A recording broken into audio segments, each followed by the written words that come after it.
so grateful for all of you showing up. We're going to talk today um, and work through really the last of our purpose-led companies. And so we started with Jay Wilkinson. If you guys haven't caught that episode, that guy was super amazing. Last year, they donated $2.2 million to the marketplace. And before, the guy from Patagonia had gifted his company to a trust and made it an evergreen company. Jay was already doing that. He had set up his trust 7 years ago. Just a really interesting approach about how you can do right and do good. And so I really enjoyed Jay. One of my favorite guests, I would say. You're not supposed to have favorite guests, but I don't know. I have a favorite kid too. Don't ask me which one. And then we had Lindsay Johnson last week, who runs another certified B company out in Denver, Colorado, a marketing agency, marketing localization. And just really, like, when you say Amazon is obsessed with their customers, I would say Lindsay is obsessed with her people and how you set up a company to be obsessed with your own people. Because at the end of the day, all of the work that we do is through our own people. And so that's why I'm really grateful for you guys coming here to hang out. My podcast producer, Rita, who we love, told me that I need to shorten my episodes up. So I'm going to try and shorten my episode up. I've never been short on words like my friend Carrie Dilly. So I'm gonna try and motor through it. So just a couple housekeeping notes, because I'm not really good at this, but I'm trying to be a craftsman and work at this. So what I would ask, because we are on a mission to do this thing right here. It's on every Zoom call that I am on, and it honestly scares the heck out of me. I've done some pretty cool things in my life, but I am working probably harder than I ever have in my entire life on a mission to positively impact 5 million people over the next 5 years through better business. The reality of it is, I don't know about you guys, but I've never heard of anyone who shows up to work and says, you know what, I really want to suck today. And at the end of the day, there are a lot of people who show up to work who are very ineffective in their work, their day-to-day approach. And so, all we want to do is equip our leaders with the opportunity to create compelling companies, because compelling companies always outperform. So if you could do me a favor as I work on this mission, if you could like, subscribe, comment on whatever your favorite podcast thread is, I would be grateful for it. My friend Alex Sanfilippo, who runs Podmatch, knows way more about this stuff than I do. He says that's important. And so if he says it's important, I'm going to ask for your help as I go on this mission. The other thing that's super cool that we're working on is we started working on our YouTube channel. So what we've taken is the hour-long about episodes. We've taken the brightest wisdom that we can find in every episode. They're typically 2 to about 4 minutes. And now we are creating playlists. So if you want to learn about what people are doing on hiring, you can go to our channel, which is Proven Chaos, and you can look at the 17 videos that are there when people gave their best advice about hiring or communication or whatever the topic is. We're starting to organize those scenes. So I would tell you, if you can help us out, I would really appreciate it. So without further ado, let me tell you why I started this mission. I have always been a senior leader inside companies. I've just been really lucky to be in the right place at the right time. And I was brought in to run a company, and I loved the people that I was serving. I loved the position I was in. I was the CEO. The owner brought me in. And at the end of the day, I hated the day-to-day work that I was doing. And it was only because there was an approach misalignment. The owner saw the world and had an approach that went one way, and my approach was more Buzz Lightyear. We're going to go to infinity and beyond. Great guy. I still like him, his stuff. We just had different ways in which to do business. But it was the first time in my career where I really understood, holy smokes, this is what it means to not like your day-to-day work. And I had never experienced that feeling before, because I was always near the top of the organization. And so if there was something that I didn't like, guess what I did?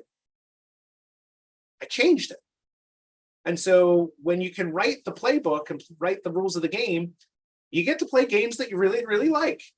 And I just keenly understood at that moment, and I knew it, studies and statistics had told us this: 75% of people don't like the work that they do every day, right?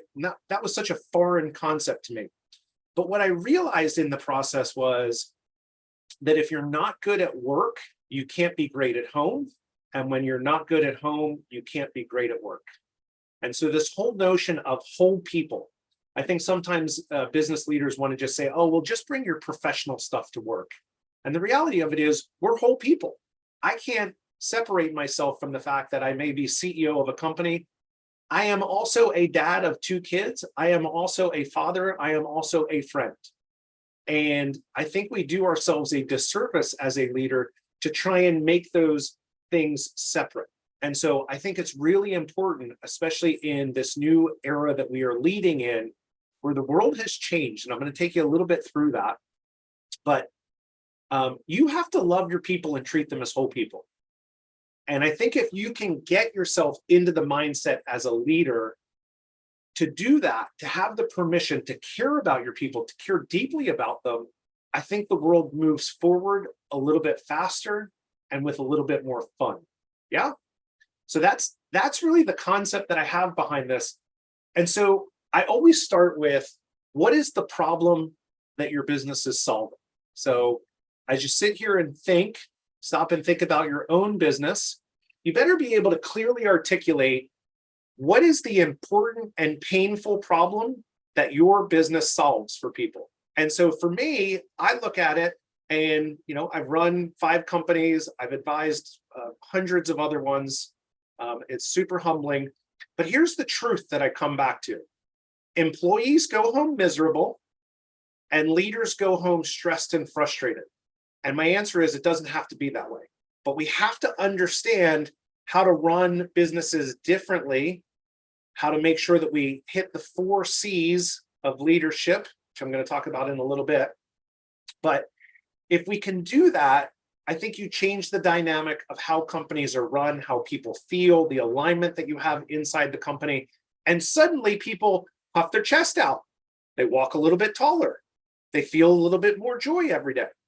And that's what we should be after as leaders. So if you don't believe me, here are the statistics. Latest Gallup poll: 85% of the world's 1 billion full-time workers hate their jobs.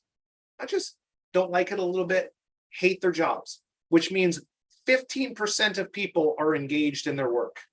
Do you think you're doing your best work if you hate your job? It's not possible. It's not possible to do. When you look around in the US, you just carve out just the United States, 30% of people are engaged in their work.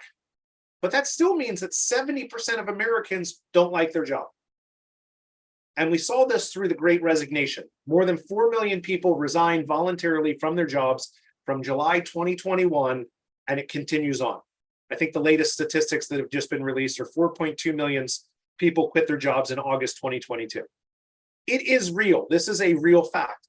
So I think it's something that COVID accelerated. It made people who we clearly know through survey after survey didn't really like their jobs. Now we gave them white space at their home, let them sit and hang out with their loved ones, and made them think, am I doing what I'm supposed to be doing? To no surprise, people said, I don't think so. 30% of people had their priorities totally changed as a result of COVID, because they stopped and started thinking about their life. Nearly 2/3 of US-based employees who were surveyed caused them to reflect on their purpose and how they were living their life. I was surprised it was only 2/3 of people. I want to know who the 1/3 was, right? Who didn't stop, because we all had so much time on our hands to do that. You can only watch so much Netflix. And so as a result of that, people were reconsidering the work that they were doing. Edelman Trust Report says 61% of people are now choosing their work based around impact. So you're starting to see this shift of how people are wanting to do work. It's no longer enough to be a transaction, the trade of time for money. We have to be elevated in our purpose and aligned to say, here's the vision, here's the impact that we want to go make, here are our values, here are the agreed upon ways in which we're going to treat each other, right? Because as leaders, Leanne and Jennifer know this because they're going through the leadership gap course right now. Our job as leaders is to create a predictable and fertile environment for people to make engaged, autonomous, and agile decisions that contribute to our success, right? That forces us to make sure that we execute on the 4 C's as a leader. So the 4 C's, you should write them down.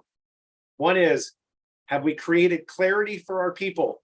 When you go home and your spouse says, did you have a good day? Your people should know whether they had a good day or not.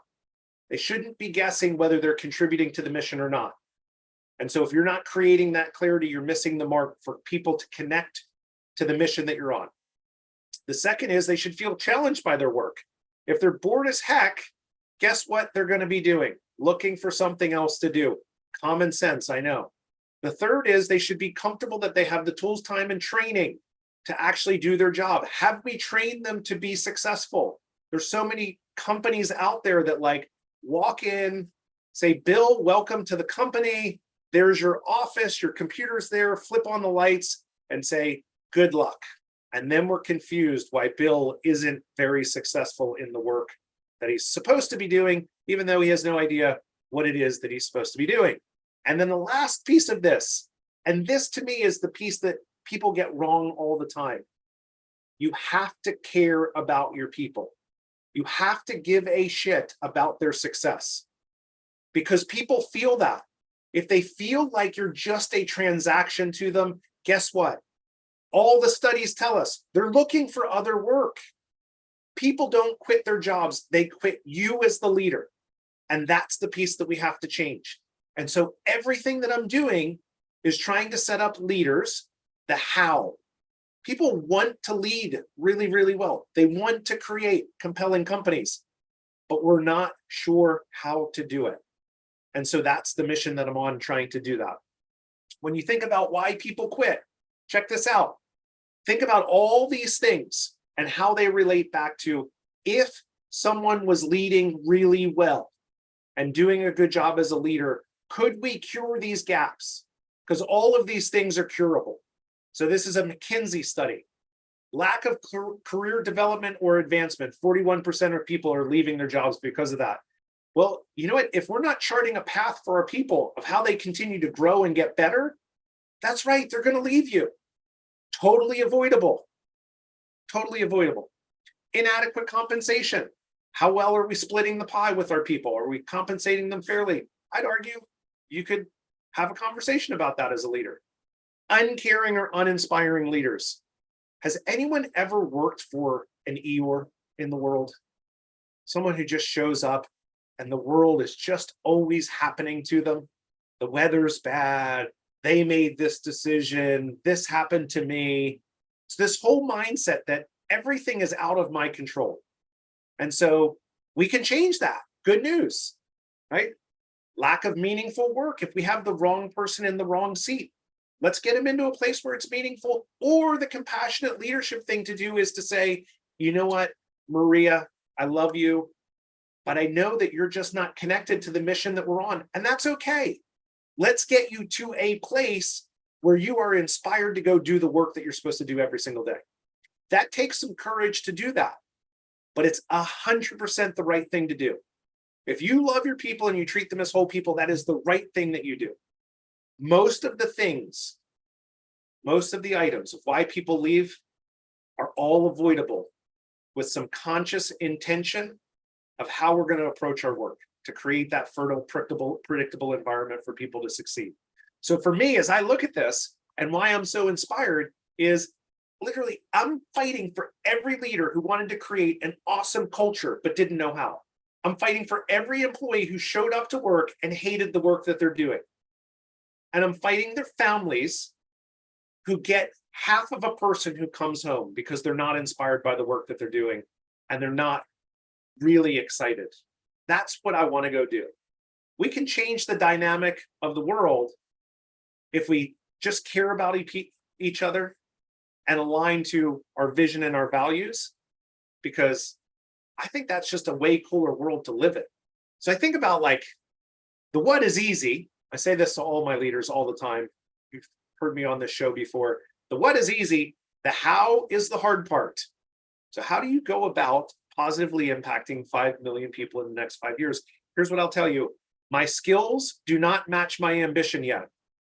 That is why I'm working so hard. I don't think I've ever worked harder in my life. And so I am desperate to go make the impact that I'm supposed to go make. So, how will I do this? Well, I'm a big believer in frameworks, because frameworks allow you to look at the page and point to something and say, you know what, we're missing here. This is the spot where we're messing this thing up, because frameworks are predictable, scalable, and repeatable. It's all about creating the same result again and again and again and again and again. And that's why you use frameworks, because everyone can follow them.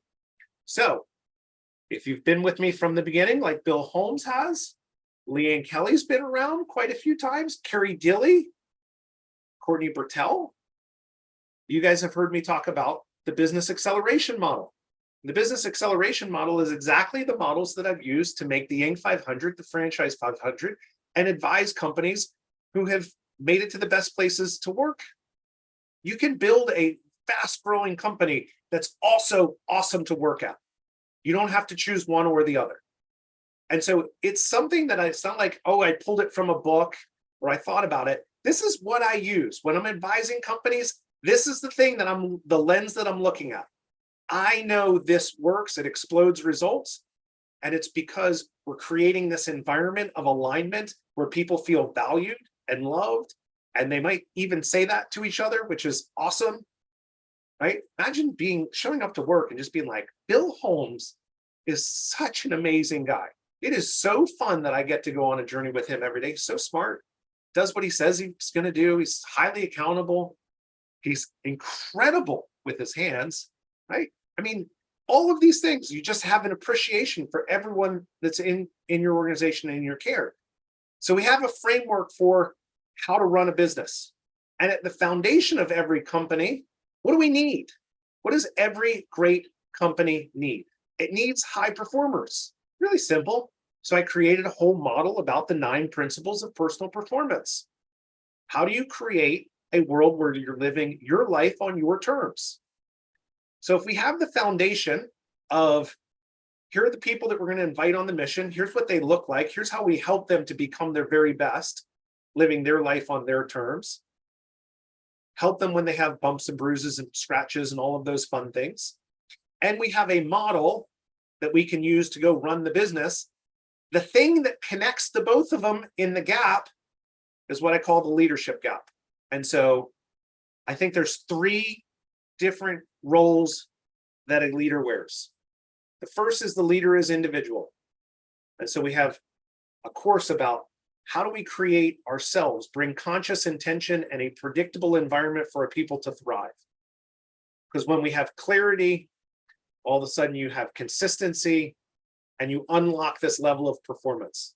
On the flip side of it, if you have leadership quicksand, you have a lack of clarity leads to confusion, confusion leads to frustration, frustration leads to a break in relationship, and poor relationships have a lack of trust. You have low performance. So when you look at it, it's us. It's us as the leaders. That's the work that we need to go do, is on us. So we have one piece that is the leader is individual. The second piece is leadership competencies. It's all the things that you do day in and day out. How to hold meetings, one-on-one, small group, large group, right? How do you handle conflict? How do you give feedback? All of the things that you do as a leader every single day. Second piece of that. And then the third is the leader is strategist. Someone has to have their head above the water to see the landscape of the business and to say, whoa, glacier over there, Titanic, start turning. We need to not hit the glacier. That would be helpful. And so those are the 3 pieces in the leadership gap that we need to fill. And that's what glues the business acceleration model to all of these high performers who just want to show up and do great work. This is not complicated. And so the gift that I want to give the world is 2 books that completely break down the business acceleration model and the 9 principles of personal performance. And I want to have a course that walks people through how to lead people. The leadership gap. Bill Holmes has been through it too. The competencies of how we do it day in and day out, better and better and better. And the leader is strategist. And if I can put all of that together in a package, people say, how will you know if you can positively impact 5 million people in the next 5 years? I will know because by year 4, it will be easy to measure. Because I know that business leaders will be using the compelling company framework. That's what I call it. That whole little sandwich, a three-piece sandwich, to run their businesses. I'll be on stages explaining it to the world. And I'm going to see more smiles on people's faces.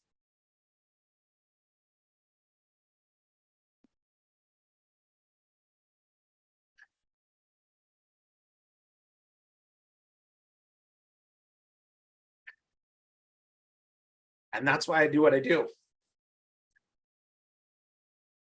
Because I don't want people to go to work for one more day being unclear or unfulfilled by the work that they do. And so I'm going to help to the dickens. This thing scares the heck out of me, but I think we can do it together. And what I'm learning is I need to get better at this. I need to get better at asking for people's help. It's my favorite words in business, and yet I forget to use them sometimes. So I need your help because I want you to come on the mission with me because we are always better together and we have more fun when we do it. And so if you want to help me improve the world through better business, share, like, comment, follow, tell people to come and show up because I've never met anyone who wants to suck at work, and it doesn't have to be that way. Does anyone have any questions about what it is that I'm doing? Any thoughts of like what I shared about how we're going to go do it? I would love any feedback if you have any. What's your strategy for getting the reach? Like 5 million people is a lot. And you need to expand at a pretty exponential rate to hit 5 million in what's that, about 1,600 days? I'm just wondering what's the underlying plan? Yeah. So I really believe, Bill, people are craving the frameworks. I mean, there's so many people that walk in every single day, and you think about the people who get promoted, it's the people who are great at doing the doing. It doesn't mean that they're great at leading people. And so we have this massive gap that gets created about how companies get run, and then egos get in the way. And so if we can prepare our leaders to be more successful, to be more intentional, I think that spreads really, really fast because the gap is so big. And I think people are craving something that is simple, actionable, and brings results. I mean, again, these are not things like I'm pulling out of my rear end and saying, I think this will work. I know these work because when people follow the disciplines of it, they get the results. And so ultimately, I'm going to need luck. I'm going to need a lot of help. And it's why I have to get better at asking people for help because, Bill, you've been here most shows and I'm so grateful for you. I text you and say, thank you for showing. And what I would encourage you is, can you start helping me spread the message? Can you invite people here? Because I know you must get something out of it because you show up most weeks. And so I have to get better at saying, I need your help. Can you let other people know? Because I know the message is on target. I know it resonates with people. And so my goal is to hit a bestsellers list. This is not just like, hey, it's a cottage industry. I'm going to self-publish and be on my way. I mean, I may self-publish because they say it's a better way to go. But at the end of the day, one of my clients and a good friend, Amanda Holmes, last week rewrote her dad's book, The Ultimate Sales Machine. We hit the bestsellers list again, unprecedented. 15 years later, it can be done. I know what the scope and the reach looks like for her.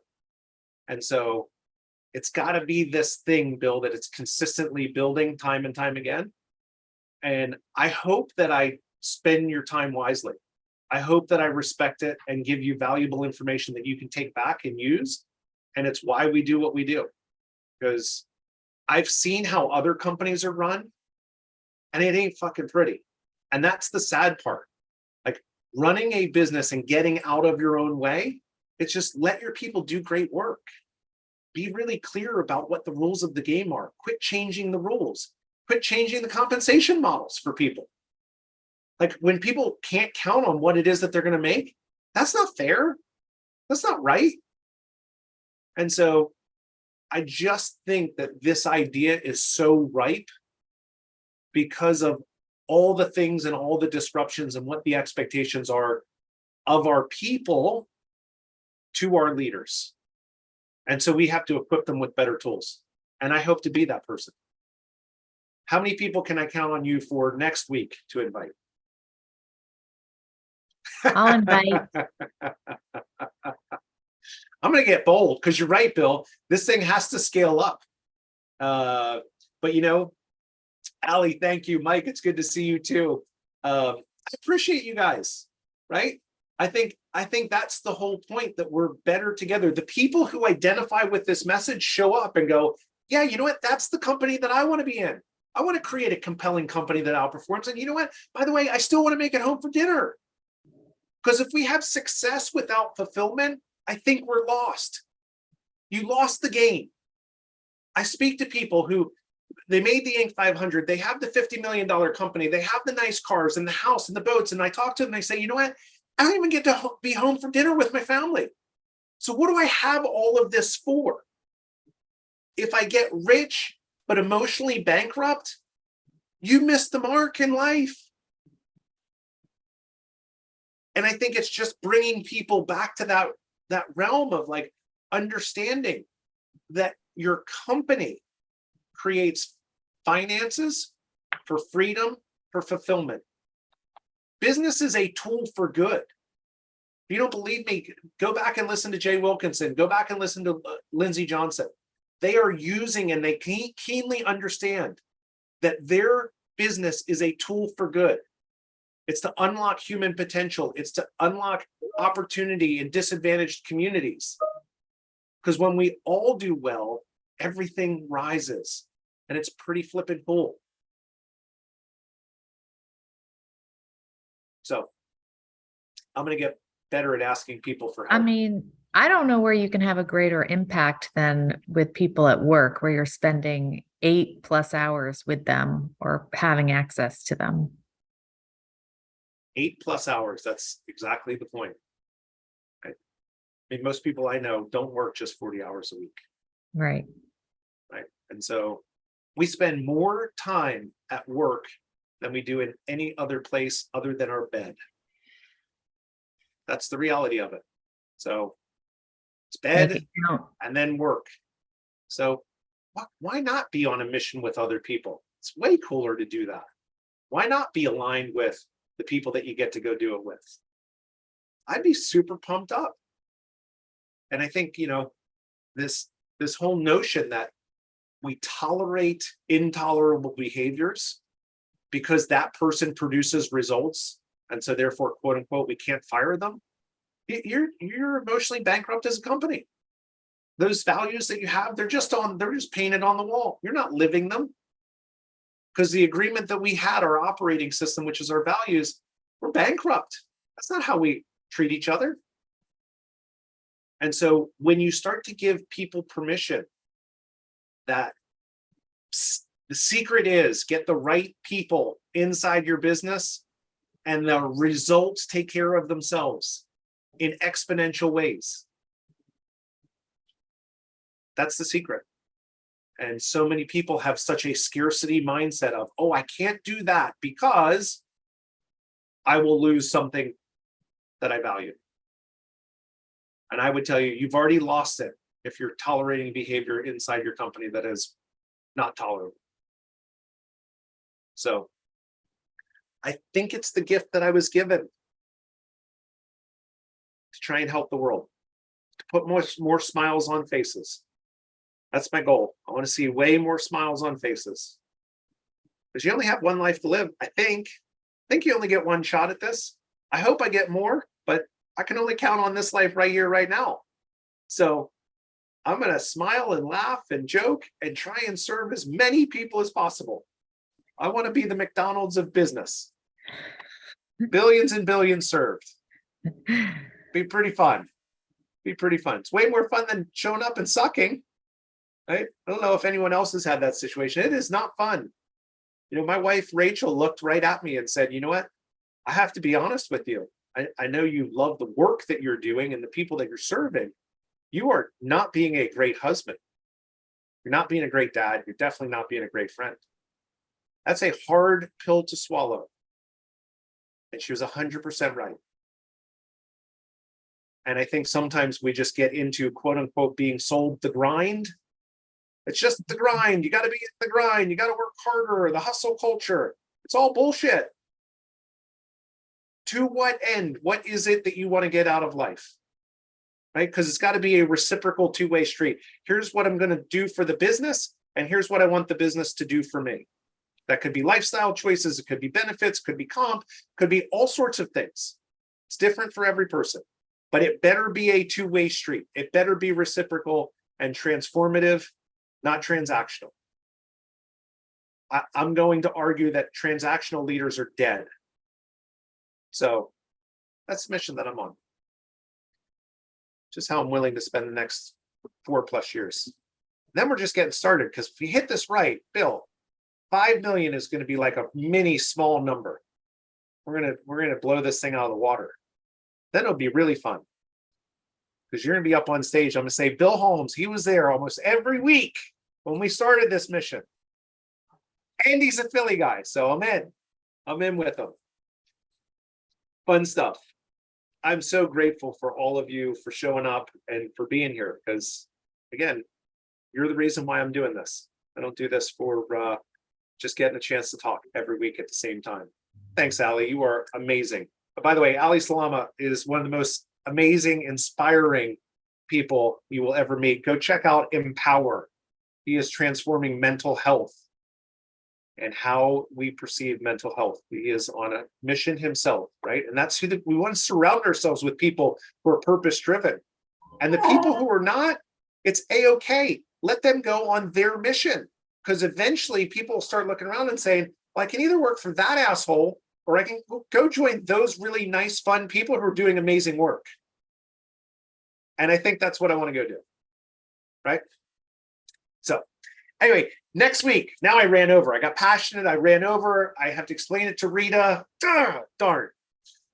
So next week, really, really cool guest. We have Dr. Ed Slover. He's a professor, an author, and advisor to company. He's going to talk to us about crucial conversations and building relationships. I had a great chat with him earlier this week, and he is going to be super fun next week at 3:30.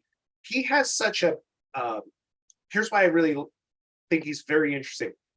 He has a very academic mindset, so it's like well-researched and well thought out, but it's so practical and able to be implemented inside companies, because that's what he's doing, advising companies. And he brings it down to such like a really simple level where I was like, dang, that is so good.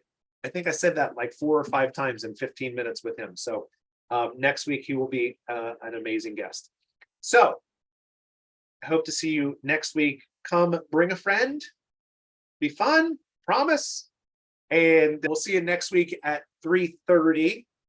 And again, like, comment, follow, subscribe, whatever it is that you can do.